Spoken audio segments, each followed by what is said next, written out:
Before we start, my name is Gary Goldberger. Welcome all to our 2022 Entertainment Year in Review Transactional panel.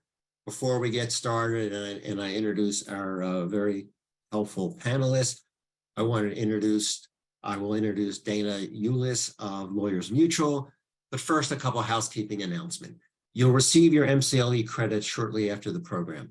Your certificate will also be stored in BHBA Plus, our members-only community. Please take a moment to complete the survey that is included with your certificate. This program will be available in a couple of days on BHBA On Demand, BHBA's newest member benefit presented by Lawyers Mutual Insurance Company. Dana Eulis is the Chief Underwriting Officer of Lawyers Mutual Insurance Company. Lawyers Mutual is a longtime insurer of the BHBA and is a generous sponsor as well, including our on-demand CLE platform and our program to waive dues for law students and young lawyers, which is a great program. Through discussions between BHBA and Dana and her team, and based on feedback from attorneys in the entertainment law section, the idea to expand Lawyer Mutual's coverage to entertainment attorneys was born. Dana is here to tell you a little bit about that new coverage. Thank you, Dana. Thank you, Gary, and thank you, everybody. Just quickly before you get onto your program, I just thank you for having me, and I just wanted to let everybody know that at Lawyers Mutual, we now have a program specifically for entertainment lawyers in the state of California, and that is something that comes with all the great member benefits we have as a company. We are a California-based monoline legal malpractice carrier. We are in the business of lawyers insuring lawyers, and the heads of our departments, myself included, are all lawyers. Our claims attorneys are all California legal malpractice specialists, and now we're extending what we offer to entertainment lawyers in California. And so just wanted to say, keep us in mind, we have competitive rates when you come up for renewal. Our benefits include dividends. We're on our 26th consecutive year of dividends for our insureds. We have and lawyer-to-lawyer hotline where you can talk to one of our California claims attorneys at any time about risk management. And for any CLE you don't get through the bar, we have a free CLE database as well. So just thank you for your time, and I'll let you get onto your program. And thank you, Gary. Thank you, Dana, for being here. I want to first thank the Beverly Hills Bar's Entertainment Law section that is putting on this program, co-chairs John Valdivia and Matthew Hobbs. I want to thank Kathleen Zapata and Yana Klechnikov of the Beverly Hills Bar for being supportive and helpful with this program and all matters related to the entertainment law section. And I want to introduce our wonderful panelists. I'd like each of you to just give a very quick bio of yourself so I don't mangle anything. But we have Keith Cooper of the law firm Morrison, Rothman, Chris Lloyd, head of Evolve Talent Agencies, one of the leading talent agencies in the world of influencers and other talent, and Ann Clark with the well-known firm of Greenberg, Traurig. And would you mind going first and giving a very short introduction of yourself, and then we'll move to Keith and Chris. Sure. Hi, everyone. My practice focuses on mostly motion picture and television work. I started out on the studio. I've always been at firms, and actually at large firms, which is a bit unusual for an entertainment attorney. But I started out actually on the studio side, representing sort of the independent branches of motion picture studios, and primarily focusing on motion pictures from soup to nuts, development, production, distribution, some light financing. And then I decided to expand my practice a bit more, moved over to Greenberg Traurig, and now I do kind of everything in the audiovisual field, obviously expanded in recent years to digital, also do some publishing work. We have a large music practice at Greenberg Traurig, and I support my colleagues with whenever their clients are doing anything involving motion picture and television, but clearance work, everything you can think of that has to do with a production. That's what I do. Yep. Thank you. Keith, up to you. Sure. Hello. Keith Cooper. I am a partner at the law firm of Morrison Rothman. Our firm specializes primarily in digital entertainment. So we represent a lot of game developers, game publishers, influencers, podcasters, streamers, for the most part. And we represent a number of businesses, not as in-house counsel, as I like to say, we're out-house counsel, or at least I am. But in any case, my practice, essentially, I used to work for the Grammy Awards. I worked for Geffen Records for a long time. I used to be a music and venue promoter before I was practicing law full time. And since I've been practicing law, I have done so in the music space, but also litigation for a good number of years. And these days, as noted, I'm focusing predominantly on just the digital entertainment space with games, but that includes, the intellectual property, copyrights, trademarks, and also incorporating music into games and those types of issues that we deal with. And that's my spiel. Great. Thank you. Chris?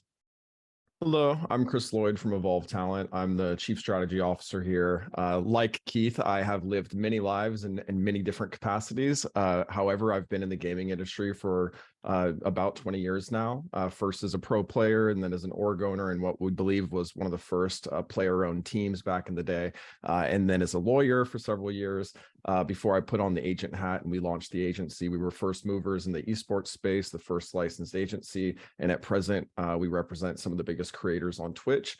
And certainly have a large footprint when it comes to digital influencers across all social media platforms. So with the onset of gaming and live streaming and everything that came out of it, we were fortunate enough to be on that front wave where we were learning digital entertainment as it was evolving, no pun intended. And so we are literally doing these deals and learning this industry and just trying to advance it while also finding our footing and making sure that the industry is developing in a way that is congruent with existing law and congruent with the direction of the law that we want it to go. Thank you. Before introducing myself, I want to thank Keith, who's been the co-chair with me for this panel, and also to thank Anthony Tarosian and Jordan Peterson, who have been our committee members and helpful as well. And I'm Gary Goldberger. I'm currently a sole practitioner. I've had my practice for about 15 years. Like many of the others, I've had hats in many different areas as well. Before coming to Hollywood, I was a legal counsel to the House Judiciary Committee in what I refer to as days when Congress actually got things done and talked to each other. And since being out here, I've been an executive with an international production and distribution company. I've been an independent producer, produced a bunch of TV movies, and then, as I said, had my practice for the last 15 years, primarily entertainment transactions, independent film, television, a lot of new media, international, domestic distribution, some publishing, and other matters. And now let's get to what you came here for. We're going to try to talk about a couple different areas of the business and see how far we can get within the time we have allotted. We're going to start with the film and TV area, and let me start with a question to you, but any panelist should feel free to jump in and give your thoughts whenever you want. We've seen an explosion in how content is distributed. It's a big change from how things were 15, 20 years ago when we just had TV, theatrical, pay, cable. Can you talk about some of the avenues for distribution now and what has to be anticipated by lawyers in negotiating and drafting agreements because of that? Sure. Yeah, I was speaking with a colleague of mine, telling them I was going to be on this panel, and we kind of came up with what content and distribution are like right now, which is essentially everything, everywhere, all at once. And it's very interesting because I see the ebb and flow in the industry because I kind of straddle both motion picture and television, and obviously we don't have to tell anyone about the changes that have happened now with streaming. That's been around for a minute, but I've seen something interesting in the past year, which is a lot more independent motion picture productions coming around. Sometimes I'm on the side of the financier, sometimes on the side of the production entity. But in doing all of those, even it's not a traditional motion picture agreement anymore because, depending on at what point we're doing these, if it's not a studio kind of pickup deal, then you have to anticipate all of the ways that it could possibly be exploited and which exploitation is going to come first. And if you are either side, you're interested in knowing how that's going to happen. And obviously you have to make sure that you're going to be compensated. And if you're talent working on any of those projects, or if you are someone who has the rights to the project, whether it's a book they're optioning or your script, then you really have to be careful when you get to the sort of the back end definition, because as we know now, originally the streamers were kind of saying, no, we pay you, that's it. Now then they evolved to paying sort of a bonus, and now they have sort of a bonus point structure, but it's still quite different from what we're used to for so many years with the MAGR definition or the AGR definition for motion pictures and television. So paying attention to how exactly you're getting paid, but also making sure that you're aware of all the ways you can protect yourself if you are granting rights, to make sure that you hold back certain things if possible. Podcast rights are something we didn't think of before. Traditionally, they're akin to radio rights, but I guess there's nothing new under the sun. But you really do have to be careful to think, and there's always the catch-all, all media now known and hereafter devised. But if you're the one and you want that, if you're getting the rights, if you're granting the rights, then you really want to think carefully about what's important to you, and moving forward, what you want to be able to perhaps can retain the rights to down the road. So when you talk about providing for the different possible avenues of distribution in agreements, are you saying that you'll have different paragraphs that say, if it goes out theatrically first, we'll do this. If it goes out television, if it goes out streamer, we'll do this. And if so, do you have provisions for secondary releases? If it goes out theatrical and then goes to a streamer, then this happens. Well, it kind of depends on who you are in the deal. If you are, we have clients that have, obviously large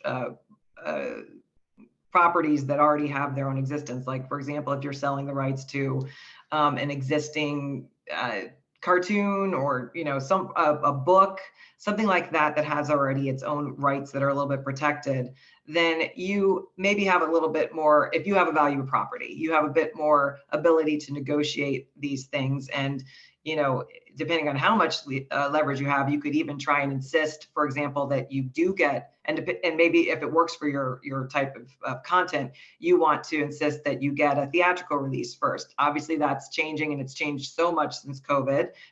Doesn't necessarily have the value in certain, for certain projects that it would have previously. But when negotiating the various, how you're going to make money in the various revenue streams, I don't see it getting really down to the nitty gritty so much as just making sure that you are aware of the fact that, the language better not just refer to the sort of a typical, if the picture makes money, we get this, but making sure that you will be participating in bonuses, not just something that's called MAGR, but something that's now called bonuses, which really is sort of MAGR. So I don't see it getting really granular, but just you have to be very careful in the language that you're not missing anything when you're negotiating for your back end. I think the subject of back ends and how they're defined can be a subject of an entire seminar in itself. Yeah. So we don't want to go into detail. As an aside, I just wonder whether that will change again, because now the Netflix of the world, the Disney Pluses of the world are starting to release advertiser supported sites. And that's going to have a whole different implication on profits. We attached to our materials, you'll see an article written by Jeremy Zimmer of UTA, where he talks about the need to evolve definitions. And I think he makes some very good points. Well, that's right. Just one other point on that. Recently, I've seen, there's sort of an either or kind of definition in the streamers deals that does take that into account. Whereas before, you didn't even have the opportunity to there was no opportunity to earn from when they were earning more money. Mm-hmm. Okay. You also do a lot of work in the independent financing area, and digital explosion has created a lot more demand for films. What kinds of trends are you seeing in financing for independent films or in independent films generally? Yeah, well, previously, and when I referred to seeing a lot of independent films, they actually are kind of smaller budget pictures, because now the good thing is that whereas before, if you were going to make a motion picture, you had to keep in mind will anyone ever see this? Because there were only a few avenues to get it out there to the public. Now there are so many more avenues. You could put it up on your own channel. You could put it on YouTube. You could, hopefully get a deal with a streamer, and with all of the different distribution areas. Everybody's desperate for content, so for good content. So I've seen a lot more deals for smaller budget motion pictures. I mean, talking between 1 to 5 or under 10, or around the $10 million mark. And that used to be sort of a dangerous mark for motion pictures, because it was hard to earn your money back, because you'd be in a weird sort of world in terms of distribution. But now the kind of game has changed, and so people will now be able to get funding from, even crowdsourcing their funding, and sometimes, which we have to, make sure people aren't giving away all the points to the film before the film comes out, and they're left with no back end for themselves. But yeah, I've seen a lot of deals where there are multiple equity investors with smaller amounts, and then deals where somebody who's just been interested, as people always are, in getting into the industry will, give all the financing for a picture. And previously people would have to go to banks or, go to their family, but there are a lot more ways now I see of people getting the funding for a motion picture. Mm-hmm. Chris, you've been nodding a lot while Ann has been talking. Anything that you want to add? No, she's excellent. She's great. Okay. And I hope I can speak with an ounce of that eloquence. So, well Oh done. my goodness.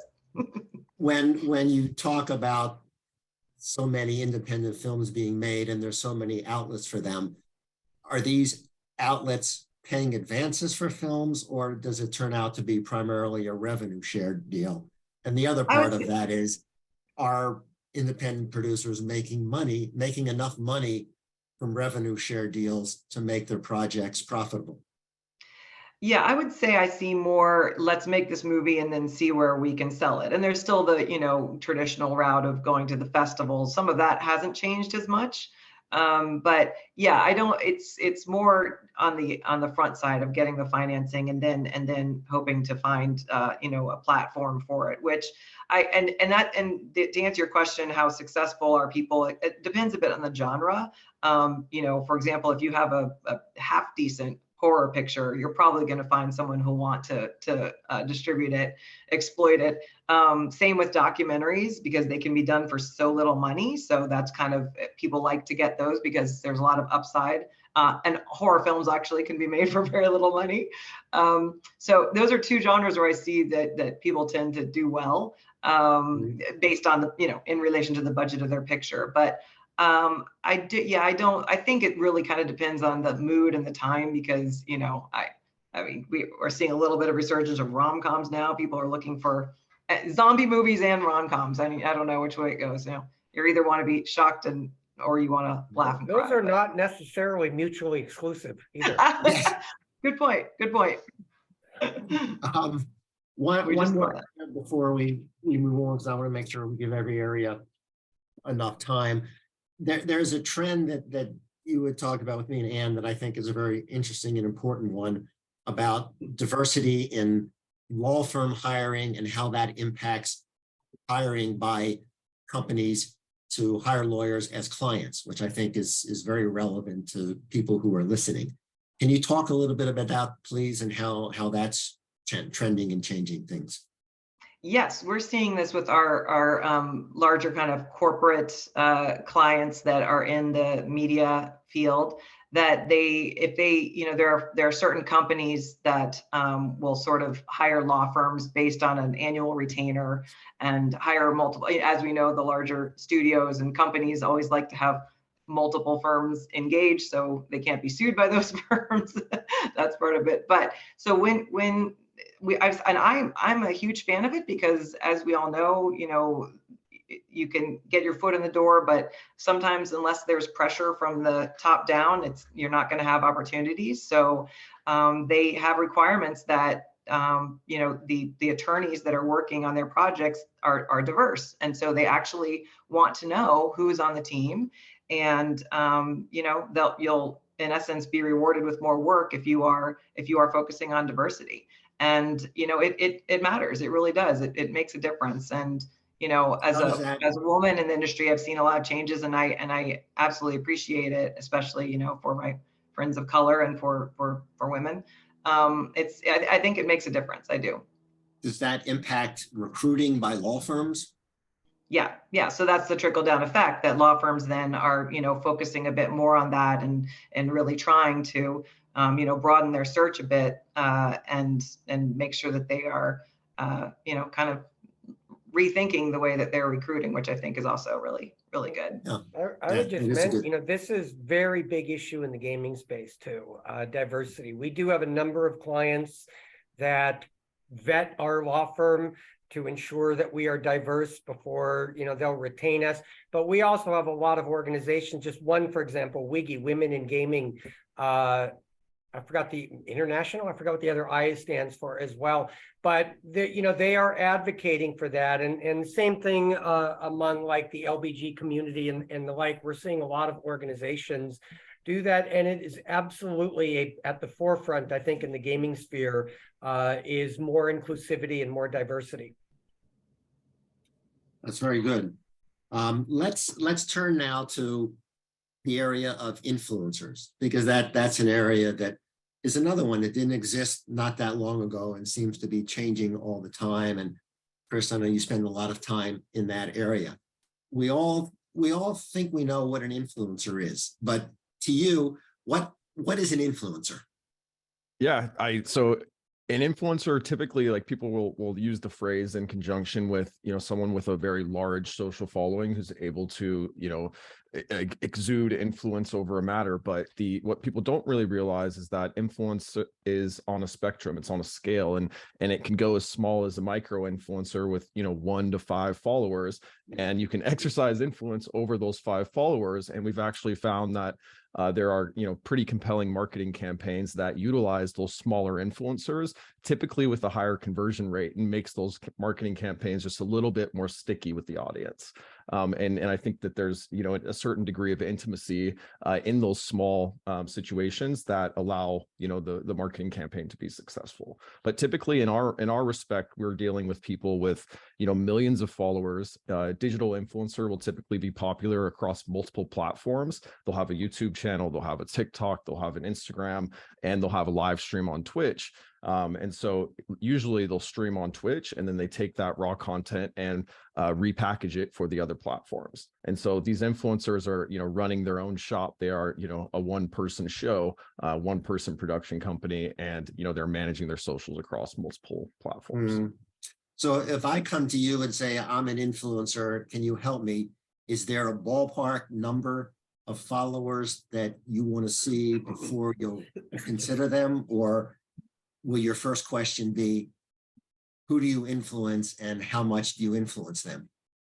Yeah, it's actually it's a multifaceted question, because obviously we have metrics internally where we've decided, you know, where it's most worthwhile to put our time. And so there's a minimum size on an influencer or a live streamer where we're typically looking for, you know, 4,000 to 5,000 concurrent viewers, which will equate to, you know, 50,000 unique viewers throughout a single broadcast. But we're looking for things that we know we can monetize, that we can sell sponsorships against. And we've noticed that the category of influencer doesn't matter so much. Of course, we started with the gaming influencers, but now we are branching out to more like lifestyle creators, to brands that we're helping enter the space, as well as, you know, act as if they're influencers in the space as well. But typically we're looking for people that have millions of followers, where we can then sell sponsorships, sell tweets, and help them, you know, elevate their brand. The big issue in this industry right now is that if you're an esport pro, you know, an esport professional, being a professional gamer, most of your income comes from the team. You don't have the sponsorships, you don't have the endorsement deals. And so that's slowly changing. For the streamers, however, their income is heavily diversified. They're getting income from the platforms, from Twitch, from, you know, whatever it may be, as well as from their community. So to answer your question specifically, there is a size requirement for our agency. but you can monetize any size influencer. And back when we first started, we were really, really good at working with these guys when they had 0 followers to, where they are now, which is, tens of millions of followers. And that's a big difference between us and, a traditional agency is we've been with most of our guys since the beginning. We think anyone can sell a sponsorship for a massive celebrity, but can you develop their career, help them grow, put them in a situation that helps them be successful? And that's really where we've shined as an agency. And if you're a brand, how do you identify who would be the best or one of the best influencers for you, given that there's so many influencers out there?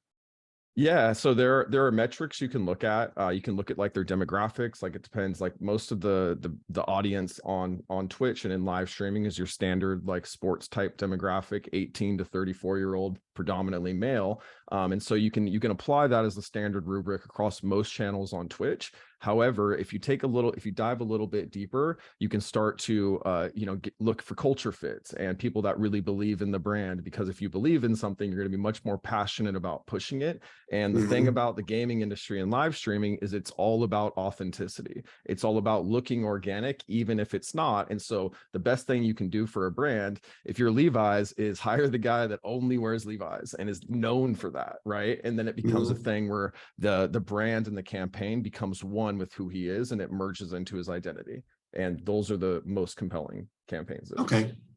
So if one is a lawyer representing an influencer and you're thinking of a brand deal, you want to go to a brand with a proposal that shows why your client is the one who's going to help sell their brand based on what they're doing online. Exactly. And that's the targeted, outbound pitch where, we would meet with our clients, figure out, what types of categories or brand categories or products that they're interested in. And then we would, engage in a calculated strategic outreach where we're going to the brands where we think they're great fits. And sure enough, when it's a good fit, it's much more likely to be accepted by the brand. The alternative approach is... I'm sorry, Chris. Go for it. I was just saying it might be worth just kind of mentioning that, like, you see provisions in these brand campaign agreements with influencers where they have to speak truthfully about the brand, and that would include it's right there in the contract, right? Like, even if you don't like it, but ideally you're going to get somebody, you want to have truth in advertising. There's actually an act that covers that. But that when these influencers are doing these campaigns, they should be able to speak truthfully and really say, yes, I like this product, and yes, I use this product, or jeans as the case may be. So it's also a matter of these are contractual provisions also, which is Yeah.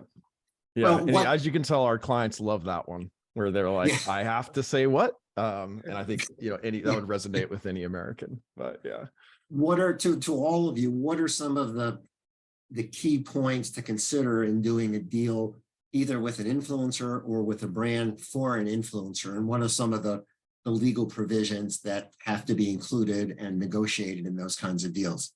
Yeah, I'll start off on this. I think Keith is going to have a lot of, helpful insight, but, obviously I'm going in there and the lawyer is my superpower. It's my secret power, right? Like I'm in there as an agent and I'm focused on the numbers, but of course, many of the provisions have numerical value. And so like a big thing that I worry about, particularly going back to my prior point, is when you have a guy that you work with that has 0 followers, and then he grows in a course of 2 years into a massive celebrity on the platform. Like the agreements that you negotiated on day one, they have provisions that will likely survive until he's, the biggest guy on the platform.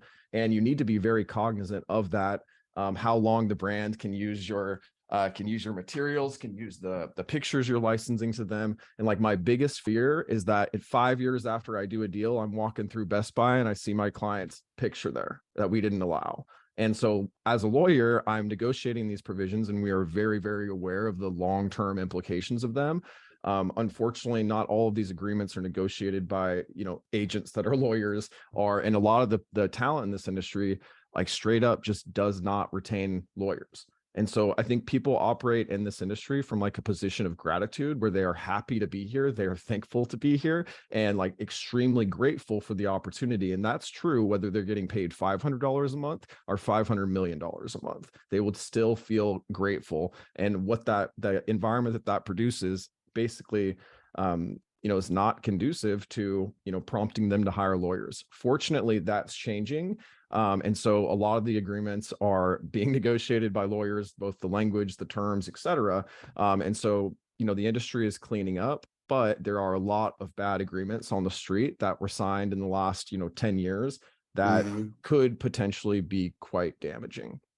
I would say I agree that when people start out, it's from a place of gratitude, but it doesn't take long before that changes. Exactly. And we find that a lot of, because I also do a lot of influencer or endorsement agreements on both sides.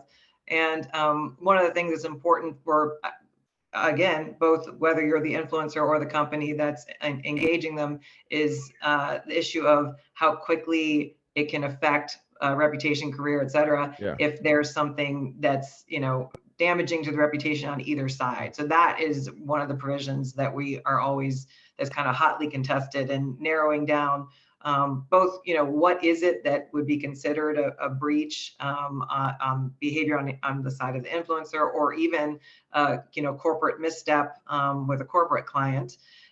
So, and then what happens, because as we all know, once it's out there, you can't take it back, but do you take it down? Like all of that, the discussion of how quickly things can happen and who's in control of that is a big part of our negotiations. I think, well, I mean, part of that, right, there's the morals clause issue, and then there is the approval of content issue that's, I think, pretty hotly, or not hotly, but negotiated with respect to them vetting the content before it's disseminated, and that's sort of the brand vetting the content, the brand giving them talking points. I think right now, though, the biggest issue, or about the biggest issue in these types of deals, is the disclosures, the hashtag ad type of thing. I mean, ask Tom Brady or Kim Kardashian right now how they're feeling, right? Kardashian just settled for 1.2 million, I think. I think it was, I forgot, it was a cryptocurrency, I think, and she failed to disclose in her endorsement that she was a paid endorsement. And that happens to a number of people. I think Tom Brady got, with Kevin O'Leary and a bunch of others, got sucked into that FTX, what's the guy's name, Bankman-Fried thing, right? They got sucked into that for very similar reason, only really in both of those cases, they are actually endorsing securities, unregistered securities. And they didn't, on the one side, if you're representing the talent on that side, maybe you think, hey, you should vet this company before you give your endorsement, but at a minimum, you really need to make sure to disclose properly that it is a paid endorsement. And I think that's probably among the more important things right now that we're seeing, because the FTC, the SEC, these are all acronyms that you don't want involved in your life, and they're all getting involved in these things right now. Is there a general rule that people should keep in mind for advising clients of when they have to disclose? Well, there are very specific regulations. Yeah. We have, luckily at my firm, we have several people who draft those provisions and for our agreements, because it's pretty specific what you have to say. And we also, advise our clients, it's important it's one thing to say, hey, influencer, in the contract, you are obligated to make these, federally required disclosures, but we also like to make sure that our clients are looking at what the influencer is about to put up, because the influencer will get in trouble, but ultimately everybody's going to suffer if someone. Is there anything for people who are viewing this panel? And as an aside, if people have questions, you're welcome to enter into the Q&A function, and if we have time, we can look at them. But as a general rule, for people who are on this, who are listening to this, who don't operate not with knowledge of all the FTC guidelines that you were referencing, Anne, is there anything as a general matter that they should keep in mind, that if they're doing this kind of if they're representing someone who's doing this kind of a post or recommendation or the like, we better look at the FTC rules, or we better contact somebody like you to find out what exactly they need to do? What's the red flag, in other words, that lawyers who don't specialize in this should keep in mind?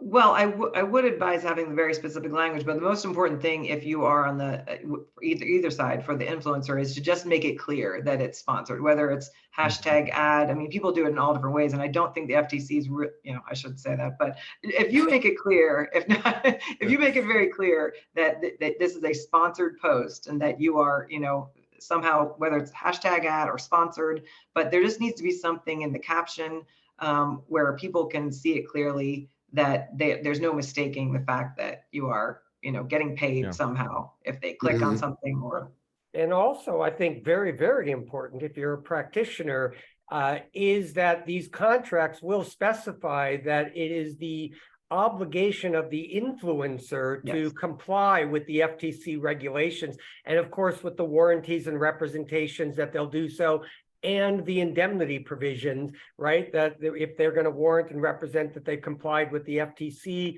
requirements, it is something you really need to know yourself as the influencer before you jump into that contract. And if you're the practitioner, it's a good idea to familiarize yourself, obviously, with what's required there. Because I agree with Ann, right? There's a lot of drafting that goes into it. I mean, just one example on the morals clause in one of the contracts we distributed. I was just laughing at this when I saw it. It's a little bit different than the hashtag ad on the morals clause, but the language there actually said the influencer will not use any excessively racist or offensive or disparaging comments. And I'm like, so you can do some racist comments as long as it's not excessive, right? I mean, I don't know how that one got in there, but I just was humored at that. But it's little things like that, right? But it's I think much more important when you're potentially running afoul of the FTC, that you be very, very careful with the drafting of that, but you have a good understanding of what you can and cannot do. Yeah, we see it in two ways. The first is like the first iteration we had several years ago was people refusing to or failing to disclose that they were owners of the companies that they were promoting. And then most recently, obviously, at anytime you receive any sort of payment, financial, otherwise, direct, indirect benefit, you better put hashtag ad on there. And that's, the general rule of thumb that we operate on. When the NFT stuff first popped up, we had a bunch of clients that were promoting the NFTs, and I would go to them and be like, hey, is this like a paid post? Like, what are you doing? Where's the hashtag ad? And they're like, I only got paid in NFT. Like, oh, so you got paid in NFT. Like, so we're already there. And that's really, I think in the Kardashian case, she actually received equity. I think she got some crypto, but she got equity in the company also, that's getting paid. Yep. To a question that was raised is, if you're an influencer and you're doing a news segment for somebody, are you able to mention a product that you sponsor without making a disclosure in that segment, or would that trigger disclosure obligations? I think if it's a news segment, I mean, I would tend to think that First Amendment might apply there. If it's news, I just think the real triggering event is if you're getting paid for it. I would err on the side of caution. If you're doing a news segment and you are still getting paid for your endorsement, I would err on the side of caution and disclose. If it's purely news, if you're completely unaffiliated with it, I think you can, mention whatever. Another question that was raised, is it normal that influencers will have audit clauses in their deals with brands where they'll get to audit books and records to see if they're sharing profits? Yeah, every time there's like a back-end revenue split, we will force that in the agreement. And it's not very reasonable to deny that request, right? Like if you want that in the agreement, it's pretty shady to say you won't give someone the right to audit. Of course, there's always, clawback on it, but it has to be in there when you're getting paid a percentage of revenue. Given that so many influencers are minors, is it normal that parents will sign agreements, or are you going to the court to get the approval of a judge before those contracts are signed? What's the norm with this, Ann and Keith? We always have, if anyone's a minor, there's always a parental inducement where the parent does have to sign. And in terms of whether, and I've done a lot of petitions for approval of minors contracts, and if it's something that's a sort of a brief few month, usually we don't do it with, social media campaigns because they just are so short.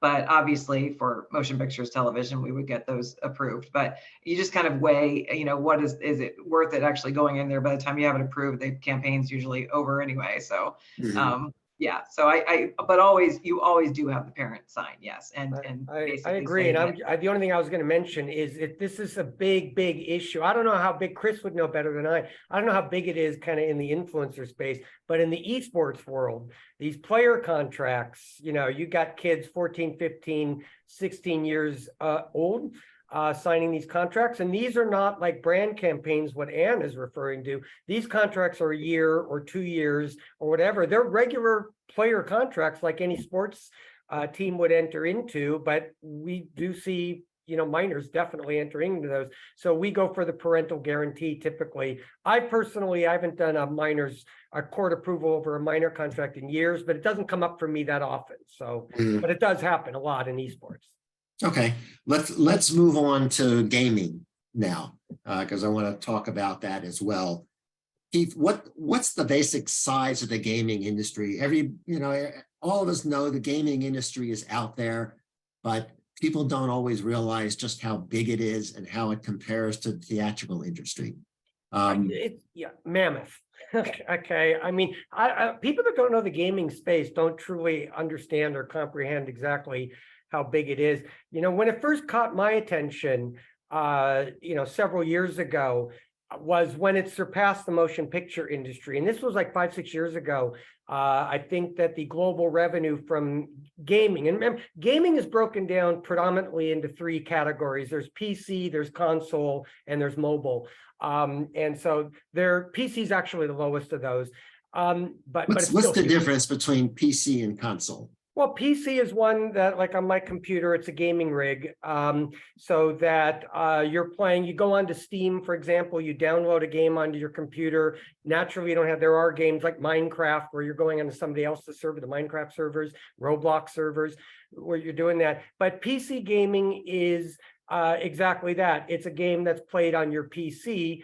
And you can have crossover in the platforms, like Call of Duty, something near and dear to Chris's heart, is something that would be, could be on cross platforms. Okay, but there are plenty of games out there. I'm playing Days Gone is one where I'm playing it on PC, but there's a PS5 version of it. Don't know if there's a mobile on it, but the mobile ones are typically played on your phone or on your iPad or whatever device that you're using. Consoles, the big 3, obviously, PS, Xbox, and Nintendo.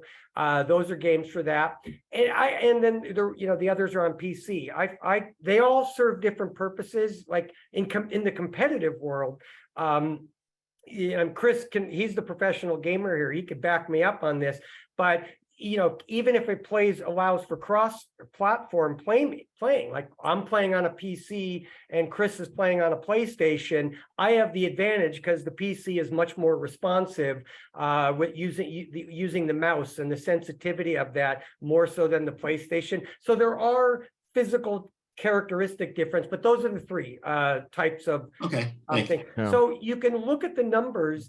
And the numbers, as I was mentioning, about 5-6 years ago, when the gaming industry surpassed the motion picture industry, and then I think I had read like the motion picture industry was like $63 billion, and gaming hit $65 billion. I believe, Ann, you know better than I on this. I think actually motion picture revenue has declined in the last few years.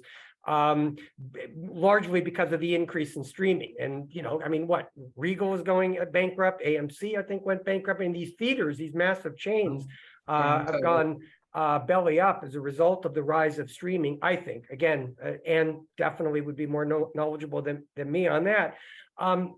So I think we've seen a reduction in the global revenue for motion pictures.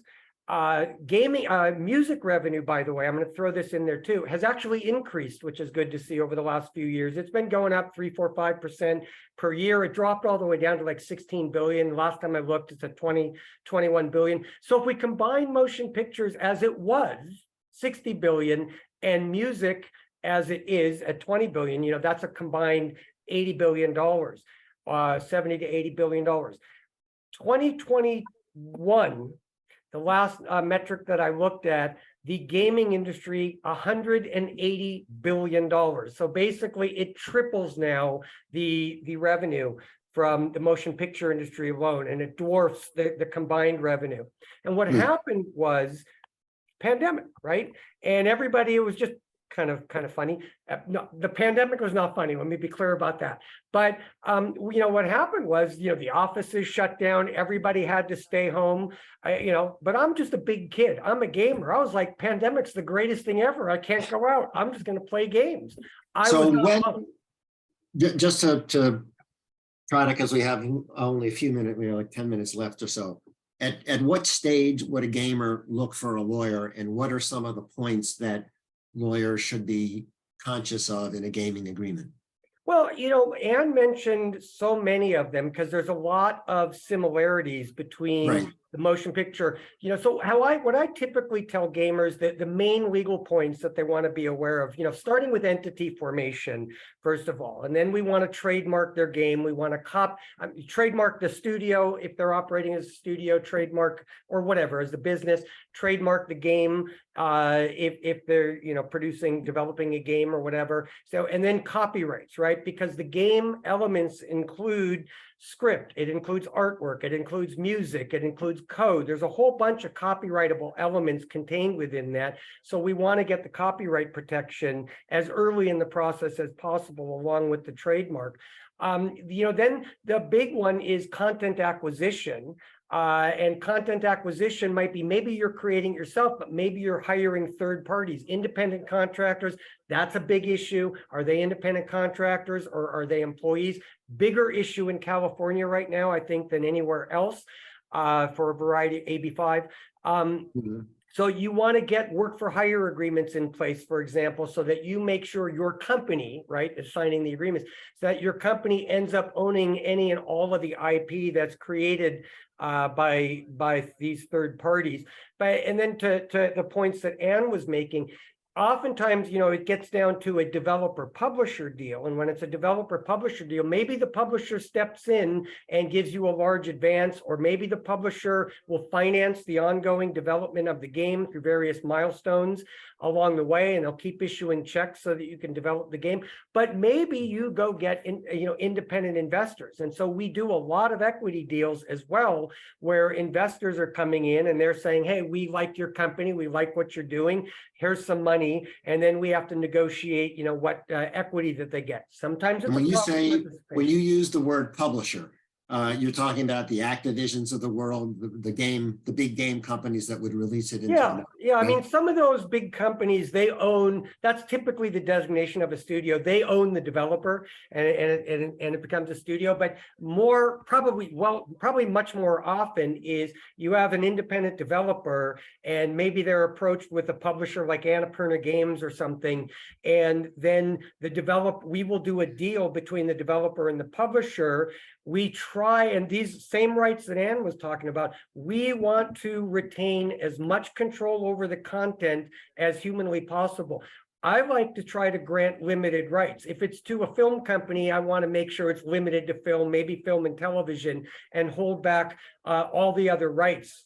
And funny thing is, where games are different is we even see rights in there related to theme parks. Theme park rights are included in there. So we want to hold back as many of those rights as possible, for granting it. But other than that, most of it is very much the same as what's going on with Anne. It's a negotiation about who owns the IP, or in the license deal, if we're granting them an exclusive license, we still want to get, if we're a developer, as much control over the creative content as possible. We always like a deal when the publisher basically says, here's a bunch of money, send me a game, a gold master of a game a year from now. That's the best deal as far as I'm concerned, because other deals, like you have to submit each step of the way, and the publisher is going to say, no, we want the game to go this direction, that direction. So that's often a fight too. But Chris, when a deal like that is done with a publisher, what can be done at the time of that deal to protect the game developer should the project be successful as a game and somebody wants to do it as a motion picture or a TV project down the road? What protections are there at the outset for the game developer? You were asking Chris? Chris, yeah. Oh, that's definitely Keith's domain. Yeah, I was Okay. pretty sure you misspoke and meant Keith, but Okay, Keith. yeah. Yes, didn't you hear me say Keith? So you said Chris. So what? I'm sorry. What was I the did. question again? 'Cause- I'm rewriting history. That's okay. So Keith, if you're the best one for that, go for it. So what was the question again? I'm sorry, it got lost. About what you do at the early stages to protect the game developer who may sell the game to a publisher, and then the game becomes successful and somebody wants to make a movie based on the game. Well, that's how one is of the those game- reserved rights that we want to keep for ourselves. And this is, and one of the reasons I mentioned Annapurna is because they have like a film and TV division. So Annapurna, in my experience, has been the type of publisher that says, we want all those film and television rights. Other publishers, particularly on the smaller publishers, won't necessarily want those rights. So those would be rights that we reserve. And I always want to try to reserve those rights if I'm representing the developer for that very reason, right? Because if I'm the developer, sure, you guys want to publish the game, that's great. You're limited to that. Merchandising is a big, big negotiated point. But if I can hold those film and television rights back, so that I could go do a deal with Sony Pictures or whomever, HBO, right? The Last of Us. If I can hold those rights back, I would like to see that too. And then the negotiated point becomes talking about, again, picking up on what Ann was talking about, some of this, back end. Who has the right to the merchandise? Because you have pre-existing game merchandise, and now they're creating a film and TV version of it. They're going to maybe they get some derivative rights. Maybe they're going to create some new characters and stuff, and they're going to want to merchandise that. And then we talk about the revenue splits and what we can do versus what they can do. So that's all the stuff that goes into it. And how likely is a game developer at an early stage, if they're doing a deal with an Activision or an Annapurna, how likely are they to be able to hold on to movie rights, or at least get a meaningful piece of profits? Well, it's like anything. There's your bargaining power, right? The negotiating rights. If we're doing a deal with, Sony as the publisher, we know they're going to sell a lot of games, or we assume they're going to sell a lot of games, right? And so if they're going to ask for those rights, it's Sony. They have film and TV, more likely to be granted. But if it's just a small little publisher, and many small little publishers exist, particularly if we don't know much about their track record, we're going to say, sorry, you're not going to get those rights. We're withholding them, for that reason. I don't want to give any of those rights away, particularly to a small publisher that really has limited capacity to do anything, and probably no capacity to suddenly find themselves in the film and television space. I think that's a good rule of thumb. Whenever you're granting your rights to any entity, if they don't have any, history of actually distributing in a certain manner, then you should hold those rights back. I mean, that's and again, it all has to do with bargaining power, but to the extent you can, that's the best idea. Okay, we have about 2 minutes left. So in those last 2 minutes, I want to throw out a question that nobody really knows the answer to for sure, I would imagine, but is interesting in the current landscape. We've seen the tremendous growth of ChatGPT, and some people look at that as an amazing thing, which technologically it probably is. Google just announced they're putting billions of dollars into developing their version of it. What do you see as how the legalities will flesh out when the ChatGPTs of the world give somebody something and it contains material that is copyrighted material, and people start republishing what they get from ChatGPT? It's probably a boon for litigators, but what do you think the issues are in that from a copyright and infringement standpoint? Well, for me personally, I think you just hit it. I mean, the ChatGPT concept, I tell people, generally speaking, if I can do this job, a trained chimp can do it. And so it makes me nervous if there's an AI that's coming along that has the ability to research the law, apply the facts to the law, and render opinions, because that's kind of what ChatGPT does. but on the creative side, because it's now, developing, somebody, I guess they did a Seinfeld episode, but it was a completely made up Seinfeld episode on that.